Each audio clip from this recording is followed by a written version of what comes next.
The 2019 NBA draft is in the books, and it's time to look back and evaluate how each team did on draft night.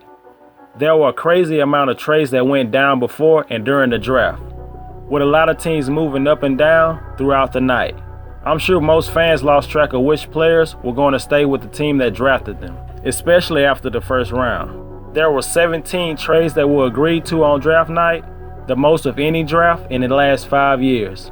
With a number of quality free agents that will be available this summer, some teams made moves to clear cap space, which added to the number of trades that happened. Along with a ton of draft picks getting traded, there were also plenty of NBA players that were involved in trades that included at least one pick from this draft that will be taken into account in my draft grade. Like any draft, some teams walked away as winners and some walked away as losers. In this video, I will give my draft grade to every team that had at least one pick or traded a pick from the 2019 NBA draft.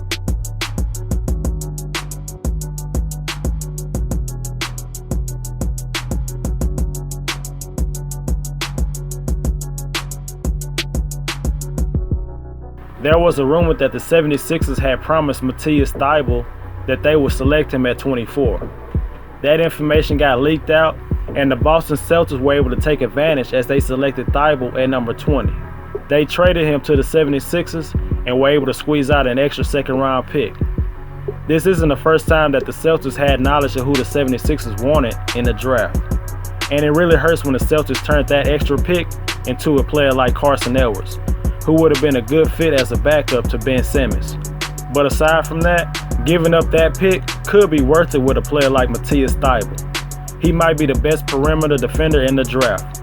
He was a defensive monster in college. You don't break records set by the great Gary Payton without some serious skills on that end. But he's not looked at as an offensive threat. The one thing that the 76ers need more than anything are shooters around Ben Simmons and Joel Embiid. Thybulle is not a shooter, at least not at this point. If he can ever get a consistent jump shot, it would have been worth it to give up multiple draft picks for him. In the second round, the 76ers selected Iowa State guard Marial Shayok, who was a very productive scorer as a senior after playing at Virginia for the first 3 years. But Shayok turns 24 in July, and he doesn't project as a positive defender on the next level. But he is a knockdown shooter who can catch fire. But there were more talented prospects on the board at 54. After trusting the process for so long, the 76ers really flipped the script with this draft. Instead of selecting young prospects with huge potential, they decided to choose older players with limited upside, and they also traded away a lot of picks. My draft grade for the Philadelphia 76ers is a B-. The Toronto Raptors had one pick this year, and it was the second to last pick.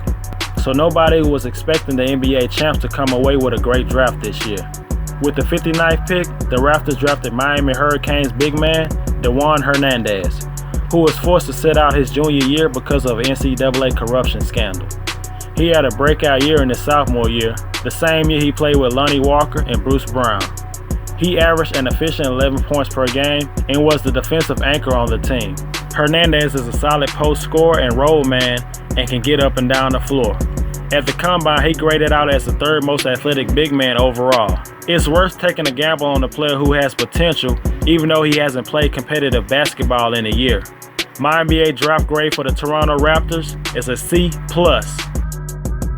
The Brooklyn Nets made a lot of moves with their draft picks, and they did a great job setting themselves up for the future.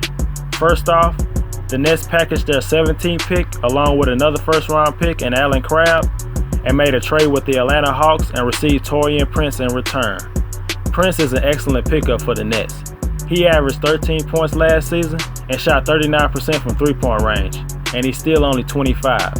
He's like a younger version of DeMarre Carroll. But not only did the Nets receive a productive young player, they also cleared a ton of cap space by trading Allen Crabbe. With this move, the Nets could get up to around $70 million in cap space this summer and could be in position to sign two max players like Kyrie Irving and Kevin Durant. The Nets started off with 2 first-round picks and ended up trading both, but they did draft a first-round talent with their first second-round pick. They drafted Georgia forward Nick Claxton with the 31st pick. Jarrett Allen is currently the only big man on the roster, so the Nets had to address this need. Claxton is a young and athletic prospect who is already a top-notch shot blocker. He led the SEC in blocks as a sophomore last season.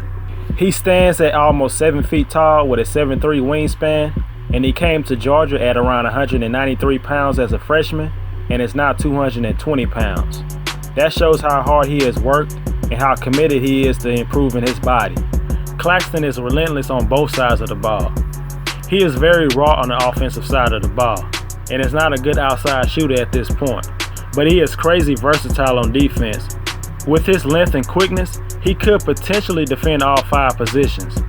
Improving as a shooter will help determine his ceiling on the next level.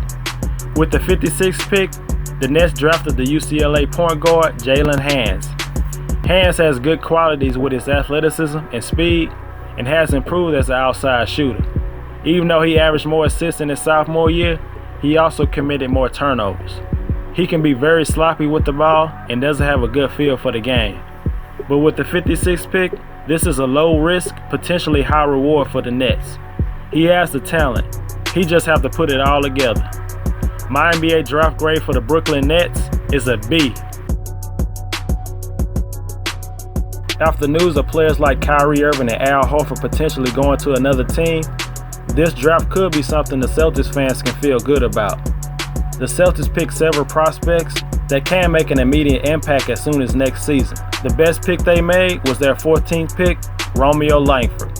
He has just as much potential as most of the prospects drafted in the top 10. His bad percentage from the three-point line was the main reason his stock fell throughout the season. But he did play with a torn ligament in his thumb that he suffered earlier in the season. Langford is a pure scorer, and he does it with the greatest of ease. There were sky-high expectations from Romeo before the season started, and many thought he had a disappointing year. But putting up averages of 16 points, 5 rebounds, and 2 assists are still good numbers for a freshman playing through an injury. You could say that the Celtics drafted the top 5 pick with this selection. The best is definitely yet to come for Romeo Langford. They went with the 2-time SEC Player of the Year, Grant Williams.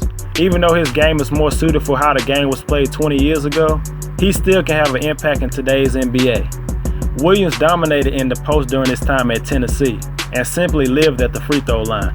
He has the strength and soft touch to score immediately in the NBA. Being a 6'7" forward with average athleticism, he will definitely need to rely on his strength and basketball IQ. Being able to stretch the defense with outside shooting is a must for him to maximize his potential. Even though he improved his three-point percentage in his junior year, it was on limited attempts. He could step right on in and play the role Marcus Morris played the last couple of years. With the 33rd pick they received from the 76ers, the Celtics selected Purdue guard Carson Ellis. His greatest skill is getting buckets. Edwards has the capability to provide instant offense off the bench for the Celtics. He had one of the most impressive performances in the NCAA tournament. Not even DeAndre Hunter could stop Edwards from dropping 42 points against Virginia. He's not much of a passer, and he stands only 6 feet tall. But he does have a 6'6" wingspan. He could be a Lou Williams type of player coming off the bench. He is what he is, a scorer. Nothing more, nothing less. The Celtics drafted another point guard in Tremont Waters out of LSU with the 51st pick. It's hard to say if he will have a legit shot to make the team when they just drafted Carson Ellis and the possibility of them re-signing Terry Rozier. But Tremont Waters is a defensive guard who loves to facilitate. He averaged just under 3 steals per game and was the SEC Defensive Player of the Year. He's undersized and is not a great athlete, but he can run an offense. My NBA draft grade for the Boston Celtics is a B+.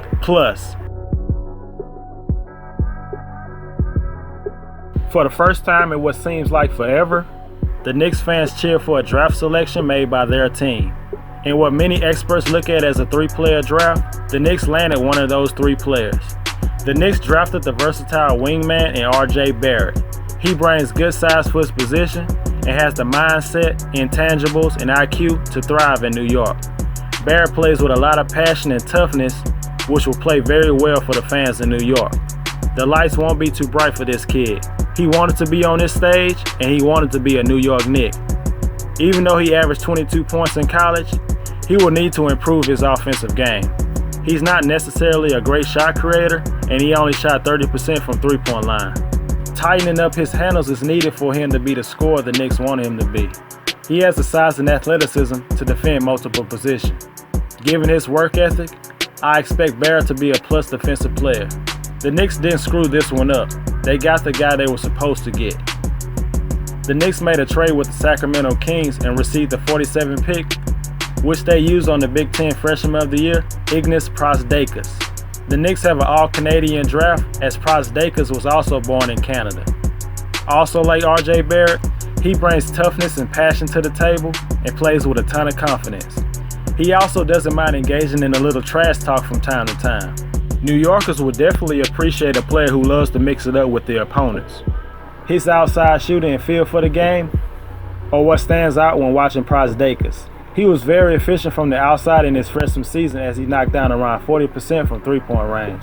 He had 73 attempts from the NBA three-point line and made 43% of them. But there are questions about who he will be able to guard in the NBA. He has an average wingspan, and he will struggle to stay in front of NBA small forwards. He has some things he needs to work on to be able to get consistent minutes in the NBA. My NBA draft grade for the New York Knicks is a B+.